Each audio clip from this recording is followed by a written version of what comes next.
দেখতে পাচ্ছেন কি বড় বড় মাছ, চিংড়ি মাছ, ইলিশ মাছ, অন্যান্য মাছ। তো যাই হোক, আজকে গিয়েছিলাম কাজলা মাছ বাজারে।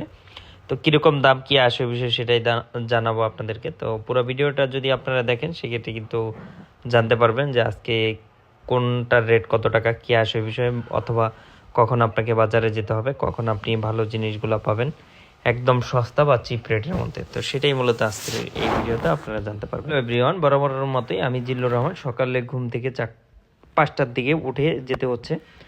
এই শীতের দিনেও যেতে হচ্ছে, কিছু করার নেই, যেহেতু কিনতে হবে এবং মাছ ভরে না গেলে পাওয়া যায় না ভালো। তো যাই হোক, ব্যাংক থেকে টাকা নিয়ে নিলাম কিছু, কারণ টাকা পকেটে নাই ইতিমধ্যে।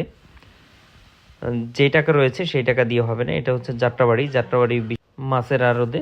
যাই হোক, এখন এটিএম থেকে টাকা তুলে যাচ্ছি। একটা ব্যাগ কিনতে হবে, কারণ মাছগুলো নিতে হবে। তো সেম ভাবে 2টা ব্যাগ কিনে নিলাম। 2টা ব্যাগের দাম সম্ভবত 20 টাকা নিয়েছে। এরপর আমরা ইনডেপে যাব, অর্থাৎ আরও ভিতরে যাব। ভিতরে গেলে দেখতে পারবো। তো 1 বাই 1 যাচ্ছি। এইভাবে আপনারাও চাইলে আসতে পারেন। দেখতেই পাচ্ছেন শুরুতে বড় একটি মাছ, পাঙ্গাস মাছ, গোড়া মাছ, চিংড়ি মাছ, অনেক মাছ রয়েছে। আপনারা চাইলে দেখে বুঝে কিনতে পারবেন। ইলিশ মাছ বিক্রি হয় মূলত পার কেজি হিসেবে। এটা দেখতে পাচ্ছেন, এটা 600 গ্রামের মতো হবে। এর বড়ও আছে, 300 গ্রামও আছে। এটা চিংড়ি মাছ, এটা ছোটটা। বড়টাও এখানে রয়েছে। বড়টার পার কেজি হিসেবে এটা কাউন্ট হয়। এটা কাতল মাছ, রুই মাছ, বিভিন্ন মাছ রয়েছে, তেলাপিয়া মাছ, পাঙ্গাস মাছ, সকল ধরনের মাছ কিন্তু আপনারা এখানে পেয়ে যাবেন একদম সস্তার মধ্যে। এই রুই মাছটাও খুবই ভালো এবং তাজা। দেখতে পাচ্ছেন টাটকা মাছগুলো, পাঙ্গাস ইতিমধ্যে দেখতে পাচ্ছেন লাফালাফি করতেছে। এইগুলো হচ্ছে ইলিশ। আমি যেটা নিব সেটা হচ্ছে, এটা 700 গ্রামের মতো হবে। 1 কেজিটা অনেক খোঁজাখুঁজি করলাম কিন্তু নেই, তবে যদি পাই সেক্ষেত্রে ভালো হয়। তারপরও একটু বেঁচে টেছে 800 গ্রাম থেকে 900 গ্রাম একটা নেওয়ার চেষ্টা করলাম। দেখতেই পাচ্ছেন এটা পার কেজি 1700 টাকা চেয়েছে এবং 17 থেকে 2000 টাকা। আর যদি এর থেকে কমটা নেন, এটা হচ্ছে ট্যাংরা মাছ পার কেজি হিসেবে।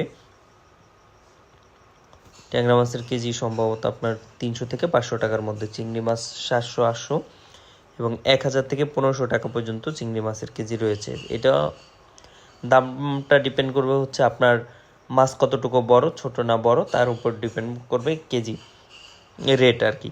তো যত আপনি বড় চিংড়ি মাছ নেবেন তত টাকা আপনার বেশি গুনতে হবে আর কি। এর পরবর্তীতে হচ্ছে, এটা হচ্ছে কি মাছ যেন, এটা হচ্ছে পাবদা মাছ কিনলাম, গোড়া মাছ কিনলাম, ট্যাংরা মাছ কিনলাম, চিংড়ি মাছ এবং ইলিশ মাছ। এই সব কিছু সহ এখন কাটাকাটির পাল্লা, কারণ কাটতে হবে, কারণ বাসায় তো এত আয়োজন করতে পারবে না বা এত কষ্ট করে কাটাকাটি করতে পারবে না। সেজন্য আমরা কাটিয়ে নিলাম। কাটার জন্য লোক কিন্তু আলাদা রয়েছে। আপনার কাটার জন্য এটা পার কেজি হিসাবে রেট নিয়ে থাকবে। এটা আপনার 100-150 টাকা বা এর আশেপাশে হলেই আপনি কাটাতে পারবেন। এবং যারা আসতে চান, অবশ্যই সকাল ভোরে 5টার থেকে 8টা পর্যন্ত আপনি মাছগুলো পাবেন। তবে যত ভোরে আসবেন তত কিন্তু আপনি মাছগুলো ভালো পাবেন এবং ভালো সস্তার মধ্যে পাবেন। কিন্তু যত সকাল হবে বা যত বেলা বাড়বে ততই কিন্তু আপনার দাম 1 বাই 1 বাড়তে থাকবে। তো যাই হোক না কেন, আমি সেম টাইমে বাজার থেকে নিলাম। এই যে এখন আমি আইস দিব, কারণ আমার যেতে 11টা-12টা বেজে যাবে। অন্যান্য মাছ কিনবো। এখান থেকে চাইলে আপনারা আইস কিনেও কিন্তু দিতে পারেন। আইস 10 টাকার হলে অনেক আইস পাওয়া যায়, 10 টাকা 20 টাকা। তো আমি যাই হোক কিনে সকল মাছগুলো প্যাকেজিংয়ের জন্য আমি 20 টাকার আইস নিয়ে নিলাম, যাতে করে কোনো ধরনের কোনো সমস্যা না হয়। এই বড় আইসগুলো তারা আবার মেশিন দিয়ে গুঁড়া করে ভেঙে এরপর হচ্ছে মাছের মধ্যে দিতে হবে, তাহলে আর কোনো ধরনের কোনো প্রবলেম থাকবে না। আর ফুল পাটা যদি কিনতে চান সেটাও পসিবল। এটা ফুল পাটার জন্য 1000 টাকা ওরা নেবে। দেখতেই পাচ্ছেন ওদের কাছে কি মেশিন রয়েছে। এই মেশিনের মাধ্যমে আইসগুলোরে ওরা ছোট ছোট টুকরা করে ফেলে এবং সেটা মাছের মধ্যে আপনি দিয়ে নিয়ে আসতে পারেন। সেক্ষেত্রে কোনো ধরনের কোনো সমস্যা হবে না। 4-5 ঘন্টা 7 ঘন্টা থাকবে স্মুথলি, কোনো ধরনের কোনো সমস্যা ছাড়াই। তো থ্যাংক ইউ এতক্ষণ ধরে যারা আমাকে দেখছেন, সকলকে আন্তরিক শুভেচ্ছা, অভিনন্দন। আবারও দেখা হবে নতুন কোনো ভিডিও নিয়ে। আবারও দেখা হবে ইনশাআল্লাহ।